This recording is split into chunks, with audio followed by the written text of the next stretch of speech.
Capítulo 11. Intercessão. Quarta parte do capítulo 11. 11.19. Muito sereno, o bondoso instrutor voltou a falar. Não empunhou sua arma contra o próprio peito? Não localizou o coração para exterminar a própria vida? Oh, meu amigo, podem os homens enganar uns aos outros, mas nenhum de nós poderá iludir a justiça divina.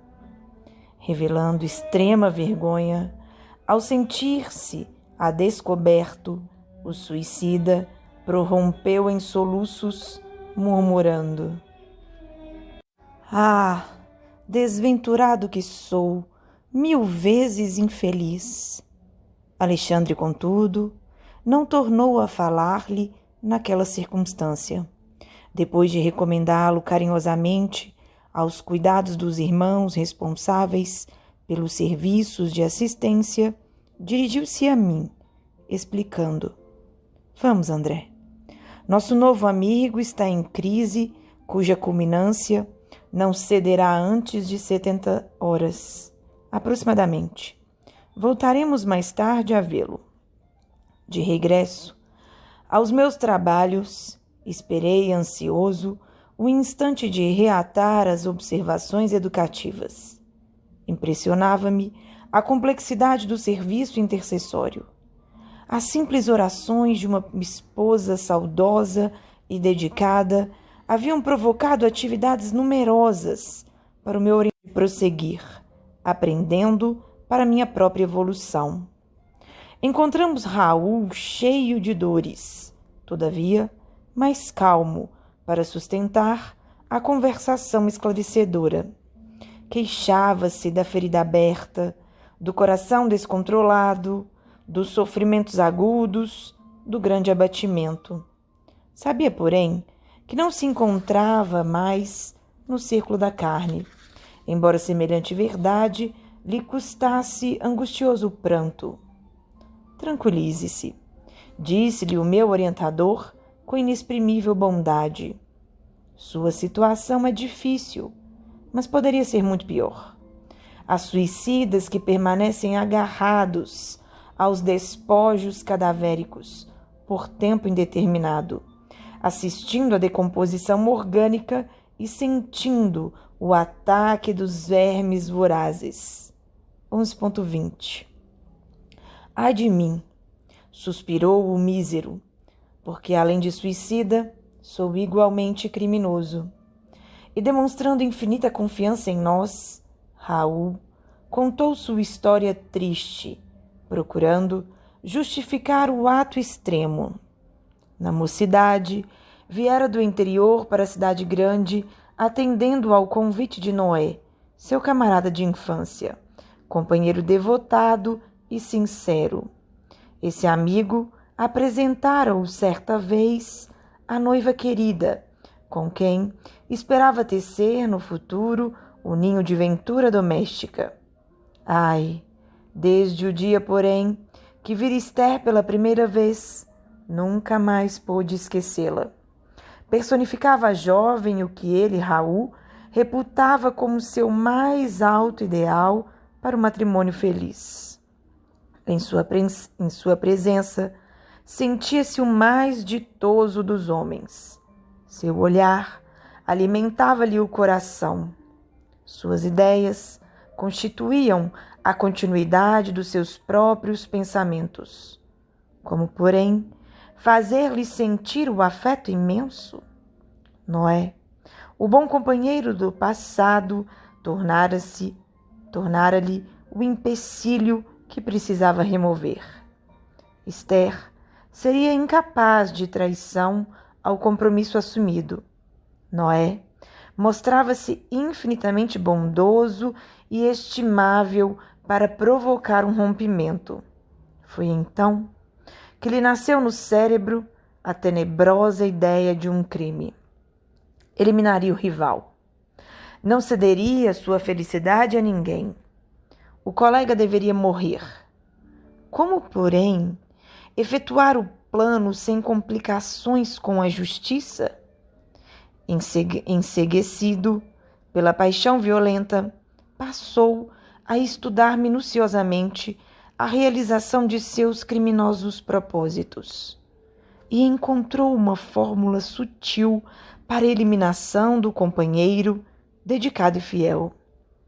Ele, Raul, passou a usar conhecido e terrível veneno em pequeninas doses, aumentando-as vagarosamente até habituar o organismo com quantidades que para outrem seriam fulminantes. 11.21. Atingido o padrão de resistência, convidou o companheiro para um jantar e propinou-lhe o veneno odioso em vinho agradável que ele próprio bebeu, sem perigo algum. Noé, porém, desaparecera em poucas horas, passando por suicida a apreciação geral. Guardou ele para sempre o segredo terrível e depois de cortejar gentilmente a noiva chorosa, conseguiu impor-lhe simpatia, que culminou em casamento. Atingir a realização do que mais desejava. Esther pertencia-lhe na qualidade de mulher. Vieram os filhinhos enfeitar-lhe o viver, mas a sua consciência fora ferida sem remissão. Nas mais íntimas cenas do lar, via Noé, por meio da tela mental, exprobando-lhe o procedimento. Os beijos da esposa e as carícias dos filhos não conseguiam afastar a visão implacável. Em vez de decrescerem, seus remorsos aumentavam sempre. No trabalho, na leitura, na mesa de refeições, na alcova conjugal, permanecia a vítima a contemplá-lo em silêncio. A certa altura do destino, quis entregar-se à justiça do mundo, confessando o crime hediondo. Entretanto, não se sentia com o direito de perturbar o coração da companheira, nem deveria encher de lodo o futuro dos filhinhos. A sociedade respeitava-o, acatando-lhe o ambiente doméstico. Companheiros distintos de trabalho prezavam-lhe a companhia. Como esclarecer a verdade em semelhantes contingências? Não obstante amar ternamente a esposa e os filhos, achava-se esgotado, ao fim de prolongada resistência espiritual. Receava a perturbação, o hospício, o aniquilamento, fugindo à confissão do crime que cada dia se tornava mais iminente. A essa altura, a ideia do suicídio tomou vulto em seu cérebro atormentado. Não resistiu por mais tempo. Esconderia o último ato de seu drama silencioso como ocultar a primeira tragédia. Comprou um revólver e esperou. Certo dia, após o trabalho diário, absteve-se do caminho de volta ao lar e empunhou a arma contra o próprio coração, agindo cautelosamente para evitar as marcas digitais. Atingindo o alvo, em um supremo esforço, desfizera-se do revólver homicida e não teve a atenção voltada, senão para o intraduzível padecimento do tórax estrangulado. Dificilmente, como se os seus olhos permanecessem anuviados, sentiu que algumas pessoas tentavam socorrê-lo. E em seguida, verdadeira multidão de criaturas que ele não pôde ver arrebatavam-o do local de dor. Desde então, um enfraquecimento geral tomara-o por completo. Sentia-se presa de um sono pesado e angustioso, cheio de pesadelos cruéis. E, por fim, somente recuperar a consciência de si mesmo, ali, naquele quarto modesto, depois de Alexandre restaurar-lhe as energias em prostração. 11.22. Terminando a confissão longa e amargurosa, Raul tinha o peito opresso e lágrimas pesadas a lhe lavarem o rosto. Comovidíssimo, não sabia, por minha vez, o que externar. Aquele drama oculto daria para impressionar corações de pedra. Alexandre, contudo, demonstrando a grandeza de suas elevadas experiências, mantinha respeitável serenidade e falou: nos maiores abismos, Raul, há sempre lugar para a esperança. Não se deixe dominar pela ideia de impossibilidade. Pense na renovação de sua oportunidade, medite na grandeza de Deus, transforme o remorso em propósito de regeneração. E após ligeira pausa, enquanto o infeliz se debulhava em pranto, o mentor prosseguia: em verdade, seus males de agora não podem desaparecer milagrosamente. Todos faremos a colheita compatível com a semeadura, mas também nós, que hoje aprendemos alguma coisa, já passamos inúmeras vezes pela lição de recomeçar. Tenha calma e coragem. Em seguida, Alexandre passou a notificá-lo relativamente à causa de nosso interesse, explicando-lhe que o trabalho de auxílio fraterno fora iniciado por meio das orações da esposa carinhosa e desolada. Deu-lhe notícias dela, dos filhinhos e dos velhos tios. Falou-lhe das saudades de Esther e de sua ansiedade para vê-lo, ainda que fosse em ligeiro minuto em ocasião de sono do veículo físico. 11.23. Ouvindo as derradeiras informações, o suicida pareceu reanimar-se vivamente e observou: ai, não sou digno. Minha miséria acentuar-lhe-ia as dores. O orientador, porém, afagando-lhe paternalmente a fronte, prometeu intervir e solucionar o problema.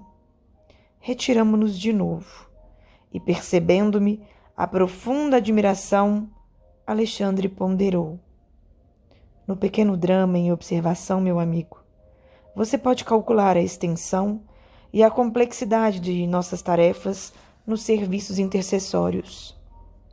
Os nossos companheiros encarnados pedem-nos, por vezes, determinados trabalhos muito distantes do conhecimento das verdadeiras situações.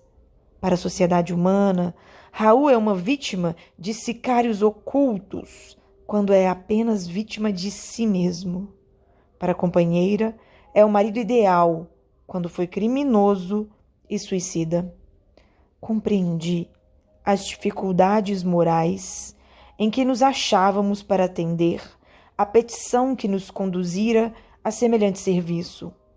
As palavras do instrutor não evidenciavam outra coisa. Entendendo assim, ousei perguntar: acredita esteja a irmã Esther preparada para o realismo de nossas conclusões? Alexandre abanou a cabeça negativamente e redarguiu: somente são dignos da verdade plena os que se encontrem plenamente libertados das paixões. Esther é profundamente bondosa, mas ainda não alcançou o próprio domínio. Não possui as emoções, antes é possuída por elas. Em vista disso, de modo algum lhe poderíamos dar o conhecimento completo do assunto.